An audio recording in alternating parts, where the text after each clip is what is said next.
Dos líneas encendidas en el azulejo frío, y el aire se volvió pesado, como si alguien cerrara la puerta por dentro. El pulso me tropezó y supe que estrés no late así. Su chaqueta colgada olía a un perfume nuevo, nocturno, pegado a la tela como una huella. El teléfono, boca abajo, vibró 2 veces y lo empujó con el dorso de la mano, sin atreverse a mirarme. No pedí explicaciones. Activé el altavoz. Marqué al número sin nombre, y antes del primer saludo escuché hielo chocar en un vaso, un susurro confiado, y la palabra amor aterrizar donde mi confianza ya no vivía. No colgué. Si sigo esa voz hasta el origen del perfume y del secreto, quizá descubra quién es el padre, y que parte de mí todavía respira cuando la verdad deje de esconderse. Me llamo Miguel. Llevo casado 10 años con Antonia, una mujer que, durante mucho tiempo, creí que era el amor de mi vida. Montamos juntos una empresa de diseño de interiores en Madrid, y desde fuera éramos la típica pareja de revista, sonrientes, estables, felices. Pero ya sabes lo que dicen, las apariencias engañan. En esas fotos donde mi mano descansa sobre su cintura, nadie ve los hilos que sostienen un matrimonio cansado, ni las pequeñas sombras que se acumulan en las esquinas de la casa.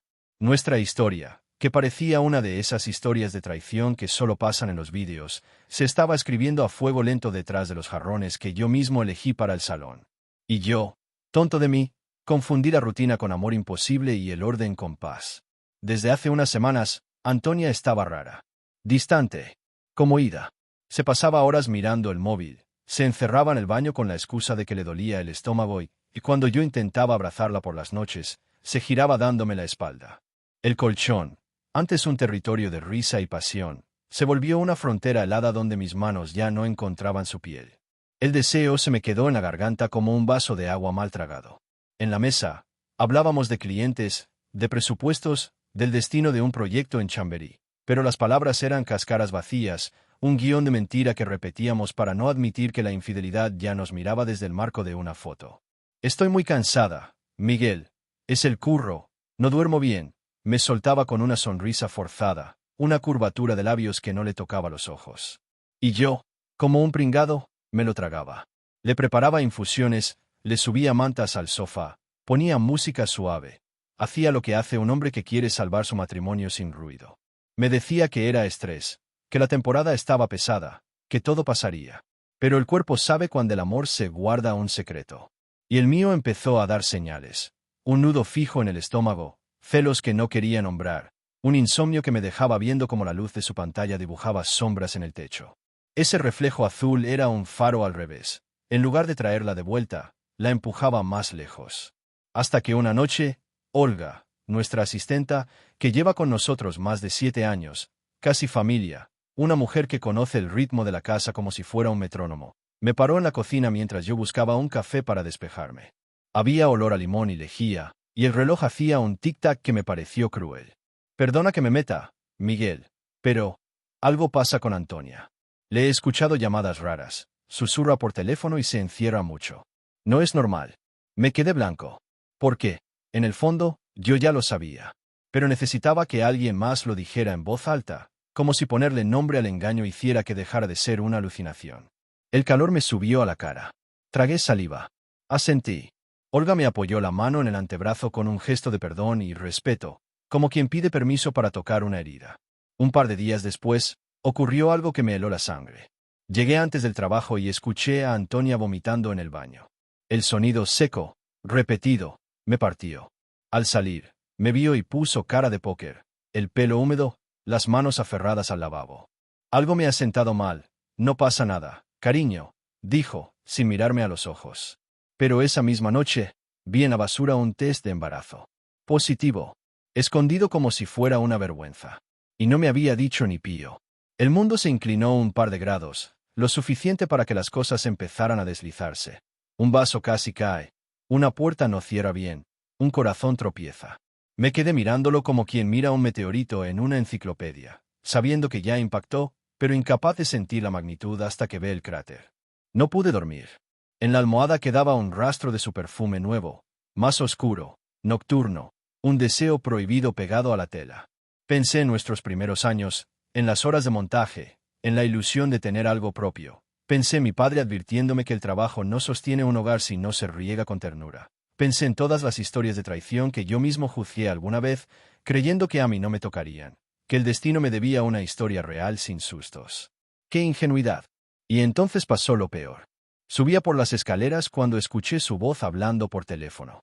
No sabía que yo estaba en casa. La puerta del despacho estaba entreabierta, la luz, amarilla, el tono de Antonia, quebrado. Javier, por favor, no me dejes sola en esto. No puedo seguir mintiéndole a Miguel. Me va a pillar, decía llorando. Me quedé helado. ¿Javier? ¿Quién coño es Javier? Mi nombre en su boca sonó petulante, casi ajeno, como si ya no me perteneciera. Cerré los puños. El pasamanos, frío, no consiguió anclarme al suelo. Sentí el estómago vacío, un vértigo que me obligó a sentarme 2 escalones más abajo. La rabia me empezó a hervir por dentro con una claridad que asusta. Ese tipo no era un fantasma. Tenía voz, un sitio en su agenda, un lugar en nuestra casa aunque nunca lo hubiera pisado. Agaché la cabeza. Me mordí la lengua para no irrumpir. Escuché su respiración entrecortada, un te llamo luego apenas audible. Una mentira que caía como una cerilla sobre una alfombra seca. Más tarde, fui directo a Olga. Ella, con cara de preocupación, me soltó la bomba. Javier Muñoz, ese empresario de Barcelona, el del acuerdo nuevo. Lleva semanas quedando con Antonia. Lo he visto recogiendo papeles que ella olvidaba. No es solo trabajo, Miguel. La frase me atravesó. Podía casi ver su tarjeta de visita, su sonrisa de portada, la seguridad de quien cree que todo se compra. Y en ese momento lo supe, la mujer que amaba me estaba traicionando. Y el hijo que esperaba, puede que ni siquiera fuera mío. No era solo una traición con amante. Era una trama de secretos ocultos, de mentira metódica, de pasión a mis espaldas que me convertía en figurante de mi propio matrimonio. Una traición familiar anunciada en susurros, firmada en notas de voz, envuelta en excusas de trabajo. Esa noche, el salón parecía otro. Las lámparas colgantes que escogimos juntos se balanceaban levemente por la corriente de la ventana, y la pared gris marengo, esa que Antonia defendió con uñas y dientes, me pareció de repente un telón de drama. Preparé una copa de vino y no pude terminarla. Me senté en el suelo, apoyé la espalda en el sofá, y respiré hondo para no llamar a nadie, para no precipitar una venganza que me dejara sin dignidad. No quería gritos ni portazos, quería entender. Quería, si quedaba algo en pie, rescatar de entre los escombros un poco de perdón para mí mismo, por no haber visto lo que tenía delante.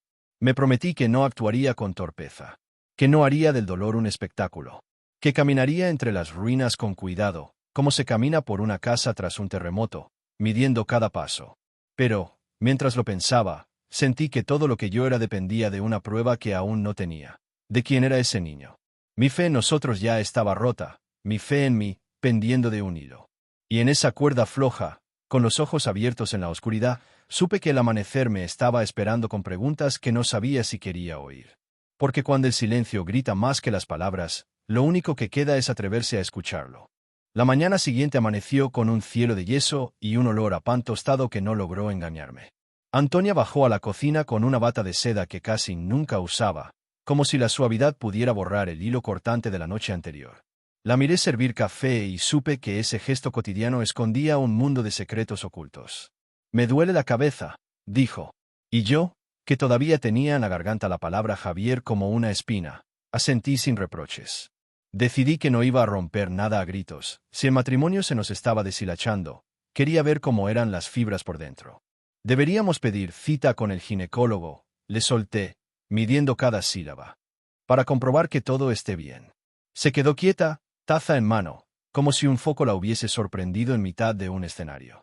Luego sonrió con una dulzura nerviosa. Claro, me vendrá bien, así me quedo tranquila. Marcamos para el viernes. Los días previos fueron una cuerda que ardía por los extremos. Antonia pasaba más rato que nunca revisando presupuestos, encerrada en el estudio. Yo fingía atender correos, pero cada pequeño sonido me disparaba el corazón. Un zumbido de notificación, una risa ahogada, el rumor de su voz cuando creía que no la oía. Olga me miraba como se mira a alguien que carga un mueble pesado, dispuesta a ayudar si lo pido, respetando mi ritmo. En nuestras casas, el drama siempre huele a limpieza recién hecha. El viernes, la clínica era una pecera silenciosa, paredes en colores suaves, revistas de decoración, ironía fina, y una televisión sin volumen proyectando bebés rosados como nubes. El médico nos atendió con profesionalidad discreta. Confirmó el embarazo, pocas semanas. Antonia apretó mi mano. Me la apretó de verdad, con los dedos entrelazados, y por un segundo me desconcerté. Esa presión era la misma de cuando firmamos el préstamo del estudio, la misma de cuando nos llamaron para el primer proyecto grande. ¿Puede el engaño imitar hasta el tacto? El doctor habló del ácido fólico, de reposo relativo, de evitar el estrés. Y entonces, con el corazón haciendo tambor en el pecho, pregunté por las pruebas de ADN prenatales. Lo hice como quien pregunta por un cuadro que no piensa comprar, desinteresado, informativo. Existen pruebas no invasivas, explicó. Se analizan fragmentos de ADN fetal en sangre materna. Sirven sobre todo para detectar anomalías. La paternidad es un campo delicado. Legalmente, hay protocolos. Lo habitual es esperar.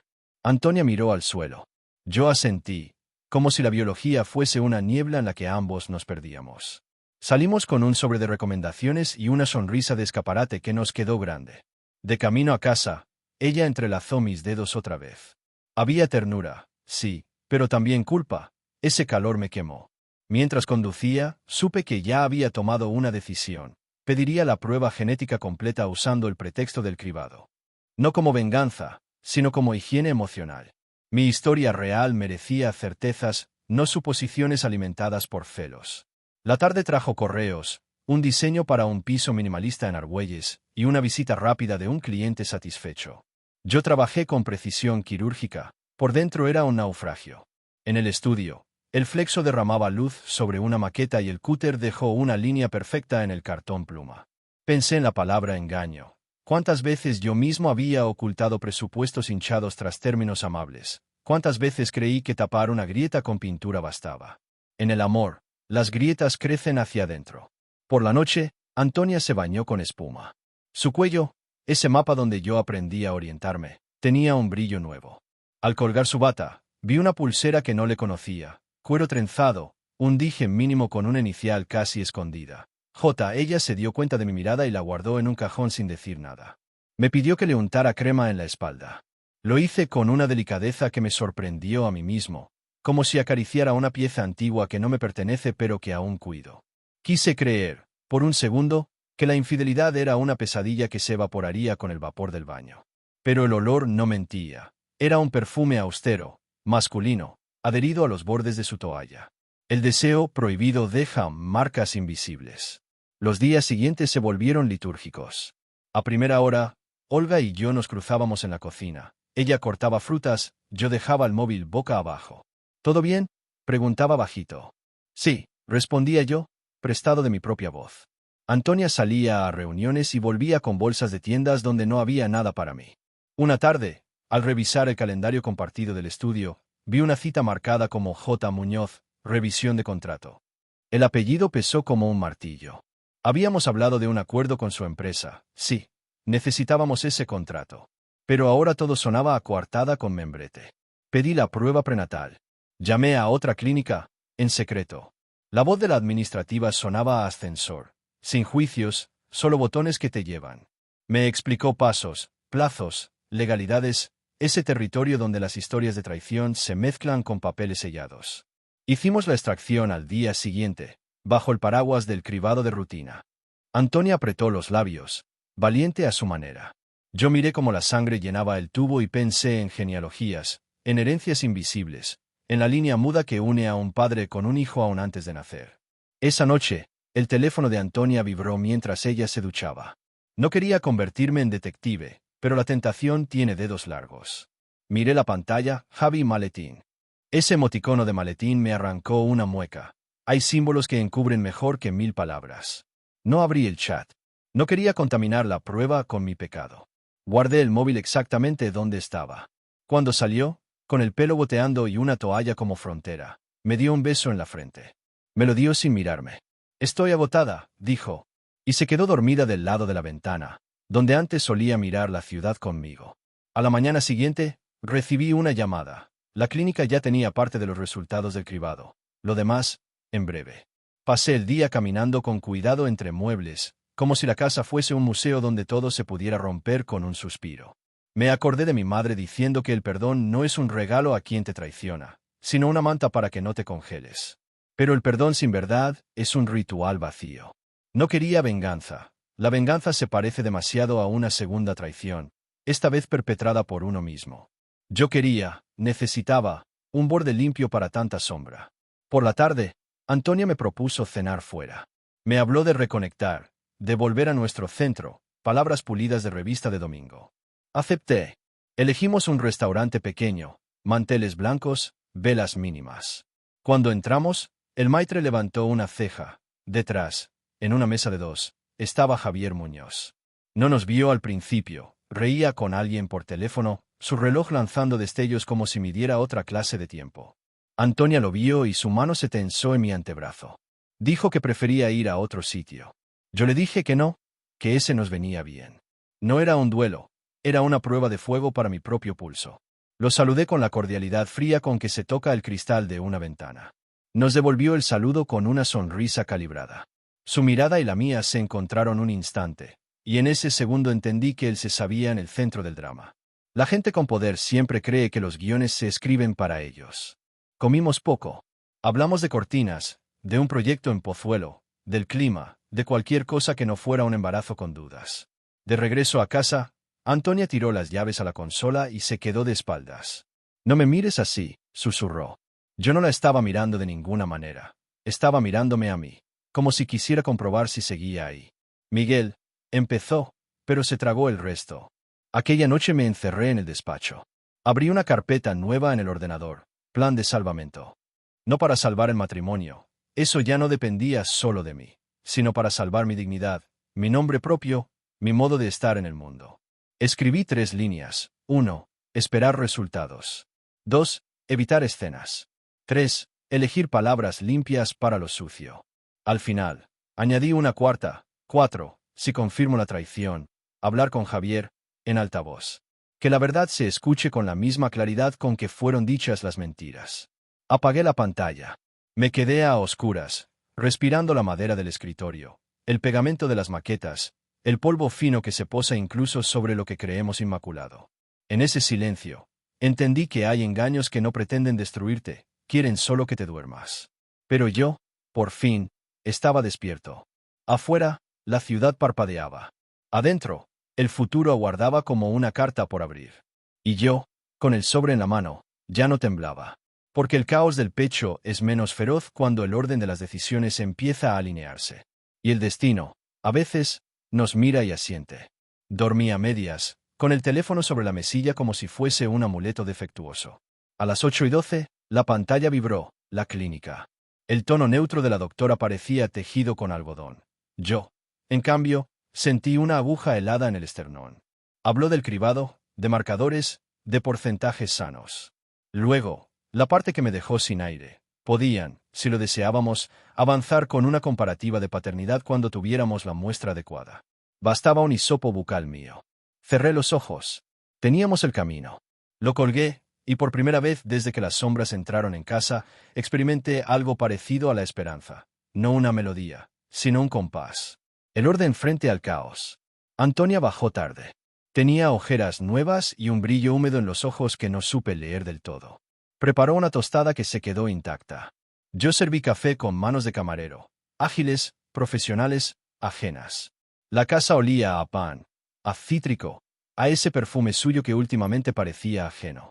Me dijo que iba a pasar por la oficina de J. Muñoz para firmar un anexo. La inicial me chirrió como un cubierto mal colocado. Le dije que yo me encargaba, que, como socio del estudio, prefería revisar las cláusulas.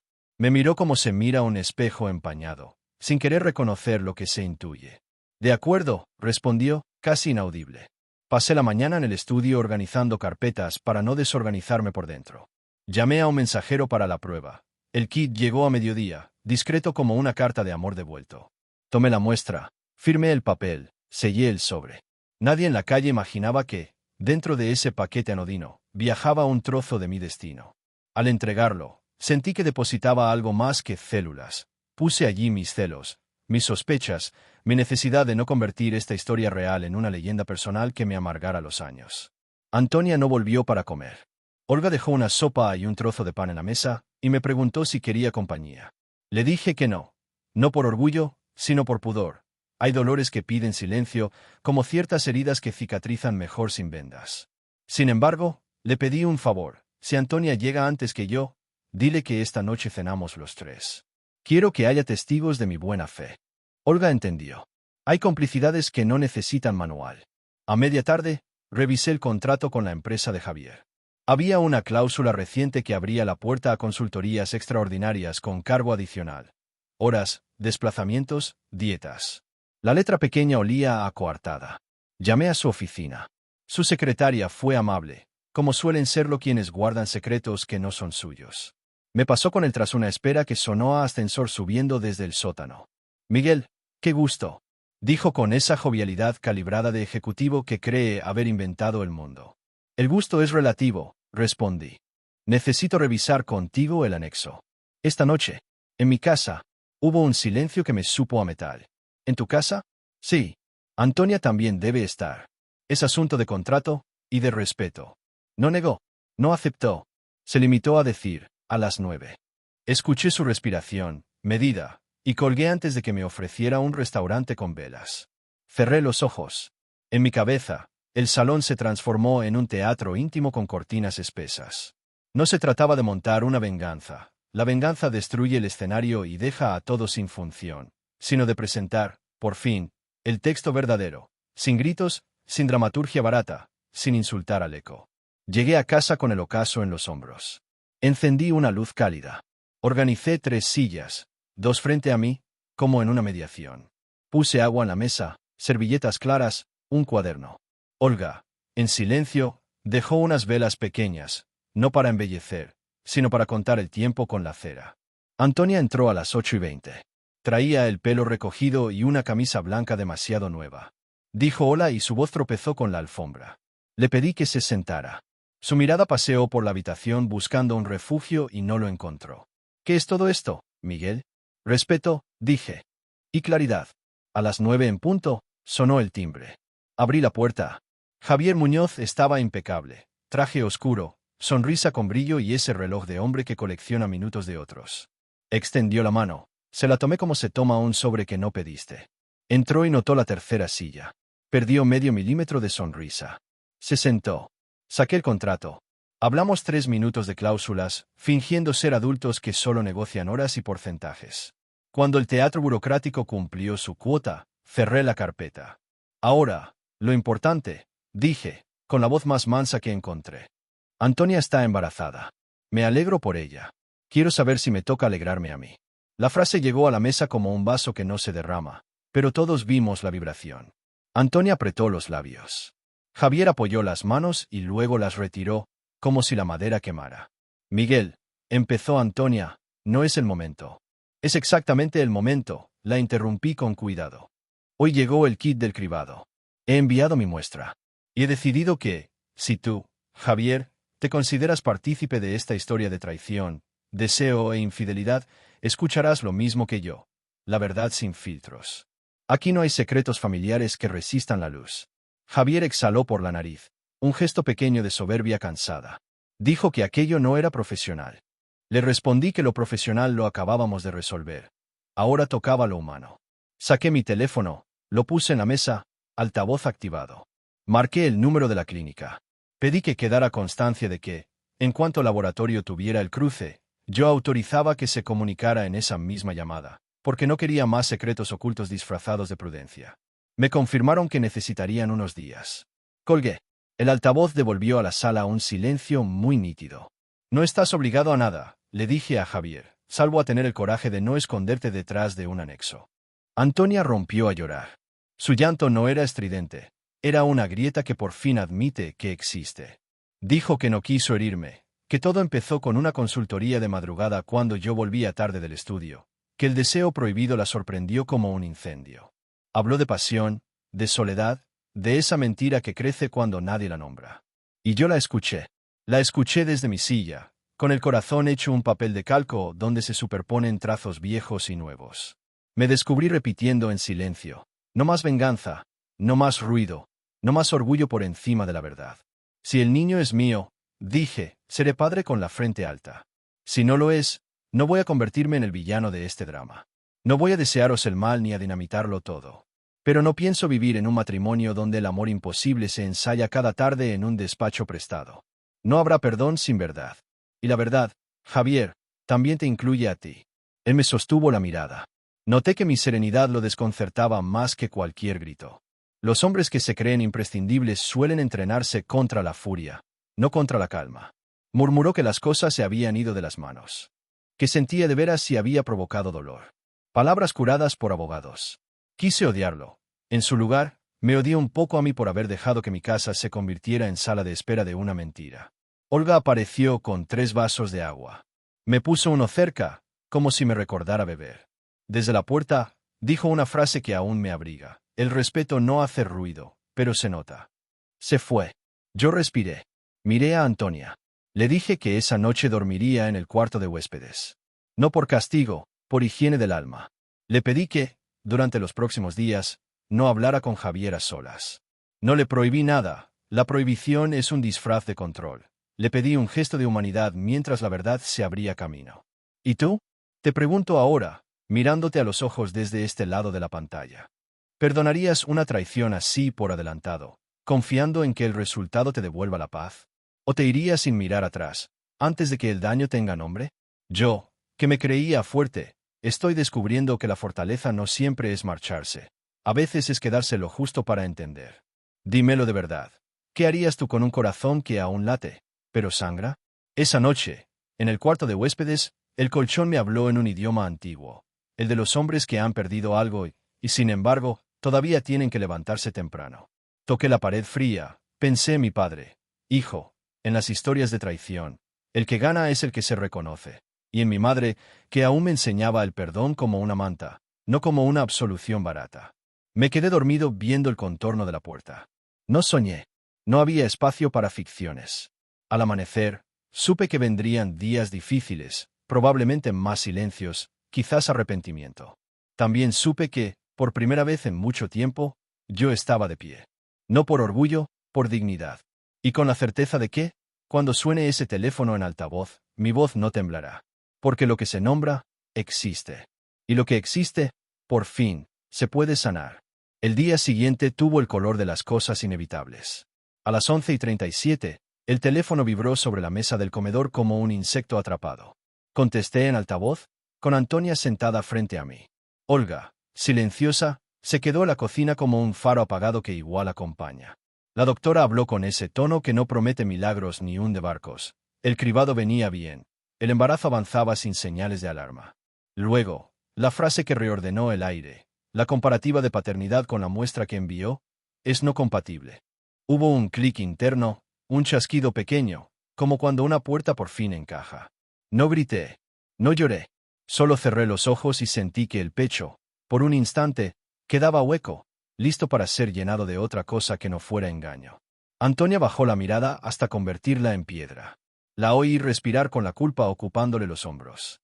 Miguel, dijo, y su nombre en mi boca ya no tenía casa. Le pedí con calma que me escuchara. No era venganza, no era una escena para coleccionar celos, drama y titulares. Era higiene. Dignidad. Historia real sin adornos. Le dije que ahora llamaríamos a Javier. Que hablaríamos los 3. Que el respeto, cuando llega tarde, aún sirve si llega completo. Marqué. Altavoz. Un pitido. 2. Su voz apareció cuidada, con ese brillo de quien llega limpio a una cita sucia. Dime, Miguel. La prueba de paternidad ha salido positivo para no compatible. El hijo no es mío, Javier. Y tú lo sabías. Silencio. Se oyó el goteo del grifo en la cocina, como un metrónomo que no perdona. Antonia apretó los dedos contra el borde de la mesa, y yo recordé su pulsera con la J escondida, el perfume masculino en la toalla, la palabra deseo prohibido cuchicheando en los pasillos. Javier carraspeó. No lo sabía, dijo. Lo sospechaba. Todo se nos fue de las manos. Antonia estaba mal en el matrimonio. Yo. No uses mi casa para conjugar excusas, lo corté, sin subir el tono. Aquí hubo infidelidad, traición, mentira. Hubo un amante con nombre y agenda. Hubo secretos familiares que se vistieron de contrato. Si vas a decir algo, que sea verdad entera o silencio entero. Noté que mi serenidad lo desconcertaba. La gente que vive a prisa suele pasar de largo las fronteras del respeto. Javier tardó. Al final, habló. Que sí, que se habían visto durante meses, que el primer encuentro fue después de una cena de trabajo, que la pasión nubló el juicio, que Antonia le había dicho que nuestro matrimonio estaba herido. Antonia tembló. No te culpo sola, añadí, mirándola. Pero lo elegiste. Me miró con ojos anchos, llenos de arrepentimiento, ese arrepentimiento que llega cuando el destino ya ha dejado su sello. Miguel, si quieres, puedo ir ahora mismo, propuso Javier, ofreciéndose como bombero con el incendio ya documentado. No, respondí. Este hogar ya no es tu escenario. Si hay algo que hablar, será en un despacho con paredes que no tengan nuestra historia colgada. Aquí solo queda recoger con cuidado. Antonia rompió el muro. Dijo que me quería a su manera, que no buscó venganza contra nada, que se sintió sola, que yo trabajaba demasiado. Y yo, que podría haber usado esa frase para defenderme, la dejé pasar. No porque fuera falsa, sino porque ya no me correspondía sostenerla. Hay mentiras que son simples, hay verdades que se vuelven laberintos. En el centro de mi brújula era una: no quedarme donde me confunden con mueble. Respiré hondo. Enumeré, con la precisión con la que coloco una lámpara en obra. 1. Iba a iniciar la separación. 2. Iba a respetar el embarazo, acompañando lo necesario en lo humano, no en lo conyugal, porque un niño no tiene la culpa de nuestra sombra. 3. Iba a pedir que Javier se hiciera cargo con nombre y apellidos, emocional y legalmente. 4. No habría insultos ni puertas rotas. En mi casa, incluso el dolor llevaría zapatos limpios. No te estoy echando, le dije a Antonia. Te estoy abriendo la puerta correcta, la de la honestidad. Si decides cruzarla, vas a hacerlo con tu historia en la mano. Yo cruzaré otra, la del perdón hacia mí, que lo necesito urgente. Ella sintió en silencio. En su cara, la palabra traición ya no era un cuchillo, sino una factura. Olga se acercó y dejó sobre la mesa 2 vasos de agua. Nunca supe si estaba del lado de alguien, tal vez del lado del orden. ¿Quieres que llame a tu madre?, me susurró, como quien ofrece una manta en mitad de la madrugada. Negué con la cabeza. Tenía que respirar sin voces antiguas. Volví al altavoz. Le pedí a Javier un encuentro con abogados. Nada de cafés, nada de gestos magnánimos. Le pedí que hiciera lo que los hombres de verdad hacen cuando el deseo se comió las fronteras: asumir, firmar, cuidar. No heroísmo, sino calendario y cuentas claras. Se comprometió, esta vez sin sonrisa. Corté. El silencio después fue un animal manso, cansado de correr. Subí al dormitorio. Abrí el armario. No por despecho, sino para tomar aire. Saqué una maleta pequeña. Ropa justa. Un libro. Mi libreta de plan de salvamento. Dejé la alianza a la mesilla como se deja una llave al conserje. Gracias por abrir. No volveré a esta hora. Antonia apareció en el marco. Tenía los ojos rojísimos. ¿Te vas ya? Me voy despacio, respondí. Me voy hacia mí. Quedarme aquí, ahora, sería ensayar el mismo drama con cambios de vestuario. Bajamos juntos. Olga nos miró con ese cariño que dan los testigos discretos. Le pedí a Antonia que se quedara con la habitación principal. Que comiera, que durmiera, que cuidara del cuerpo en que vive otra vida. Cuando todo se aclare, hablaremos con calma de la casa, del estudio, de los proyectos, añadí. Ella intentó tocarme la mano. Yo la retiré sin brusquedad. No es venganza, es cuidado del tejido que queda. Antes de abrir la puerta, me giré. Quise decir algo que no quebrara nada más. Elegí esto: no somos solo lo que hicimos mal. Ojalá alguna vez recuerdes lo que construimos bien. Antonia cerró los ojos. Perdóname, murmuró. No respondí. El perdón, si llega, no debe hacerlo como extintor. Debe llegar como lluvia. Y la lluvia no se invoca a gritos. En la acera, el aire de Madrid tenía ese filo que deja el cambio de estación. Caminé sin prisa. Pensé en todas esas palabras que se instalaron en mi casa: historias de traición, deseo, infidelidad, secretos ocultos, mentira, traición familiar. Pensé también en las otras que me esperaban: perdón, destino, reparación. No iba a fabricar una épica de venganza. La venganza solo prolonga el incendio. Mi apuesta era otra: un amor imposible. Sí, el amor propio que me había sido imposible durante años. Esa tarde busqué un piso temporal. Llamé a mi padre. Le dije que estaba bien, que necesitaba silencio. No le conté detalles. Los padres imaginan lo suficiente. Me deseó calma. Me recordó que el tiempo no borra, pero enseña a mirar. En el nuevo cuarto, colgué la chaqueta, apoyé la maleta y me senté en el borde de la cama. Hice algo que llevaba meses sin hacer. Respiré hondo sin miedo a escuchar el eco. Luego abrí la libreta y escribí. Mañana inicio trámites. Seré claro. Seré amable. No volveré a mentirme. Y cuando nazca ese niño, le desearé una vida limpia. Mi casa, desde ahora, tendrá ventanas abiertas. Me dormí así, con la certeza áspera y luminosa de quien cerró una puerta sin dar portazo. A veces, la elegancia es simplemente no empujar. A veces, el perdón empieza en el gesto diminuto de no añadir fuego. Y, por primera vez en mucho tiempo, me creí capaz de sostener mi nombre sin pedirle permiso a nadie. El resto, lo supe al apagar la luz. Vendría en oleadas. Yo aprendería a surfearlas. Con calma. Con respeto. Con la espalda erguida.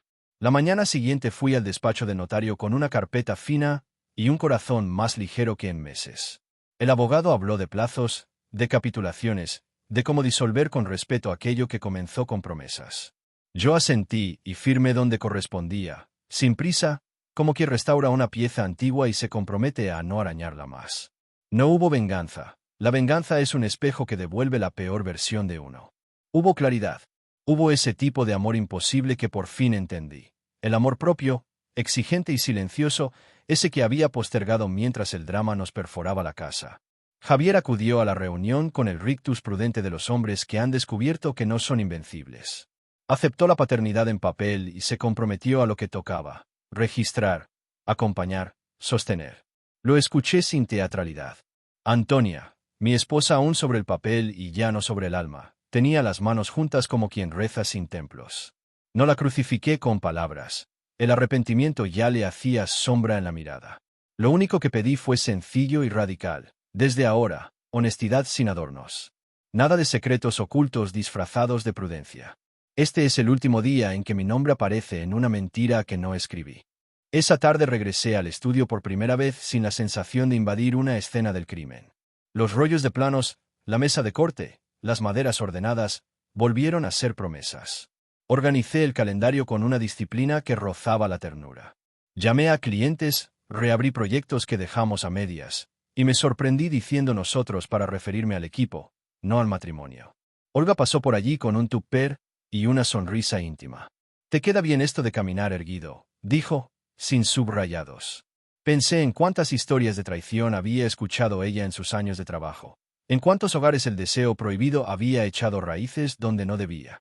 Le di las gracias con un abrazo breve, sin convertirla en confidente ni jurado. Olga es de esas presencias que ordenan la luz.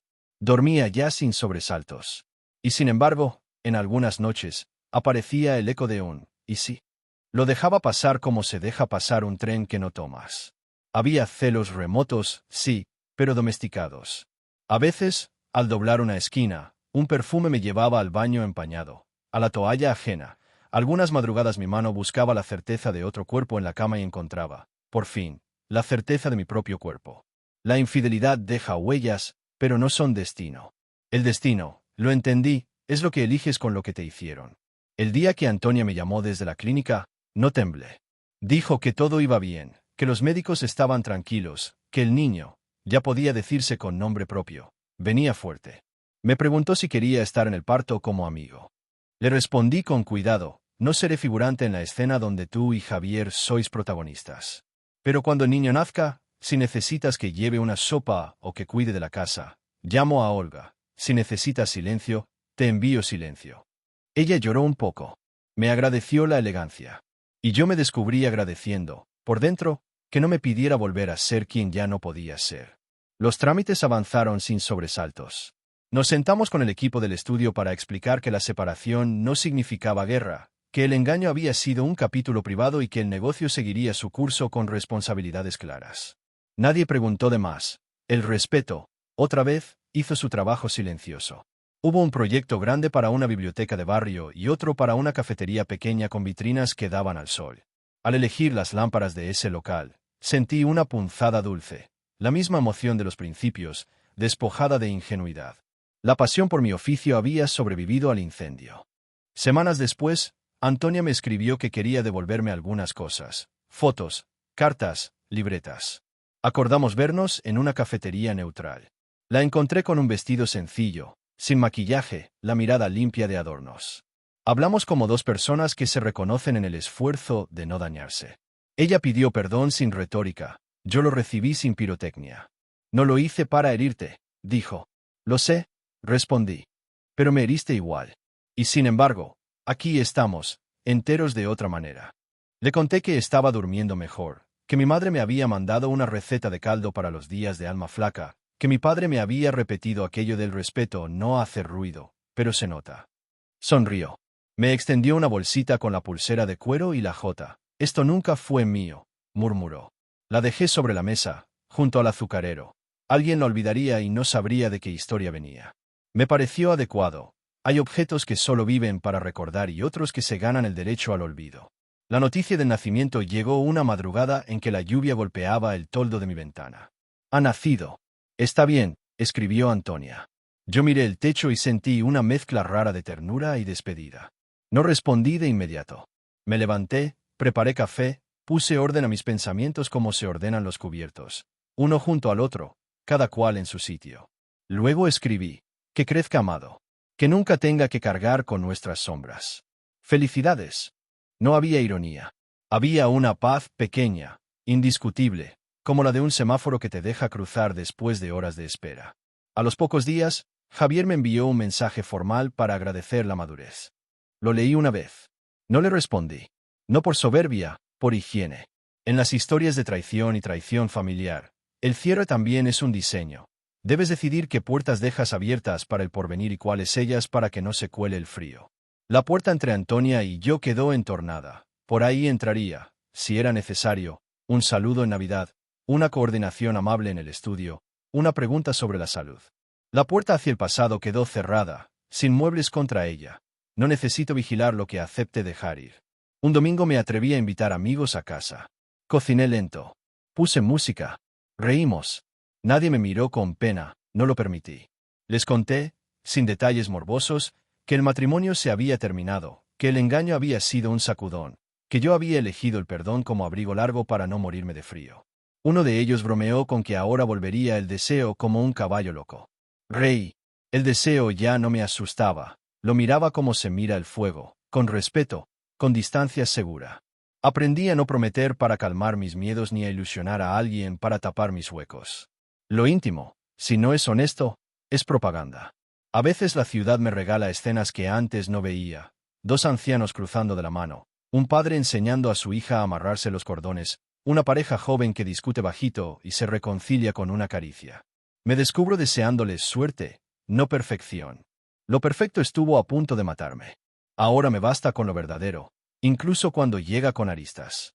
Porque esta historia real no acabó con un grito, sino con un suspiro que se volvió brújula. No soy la infidelidad que me hicieron, ni el engaño que me ocultaron, ni la mentira en la que me quisieron dejar dormido.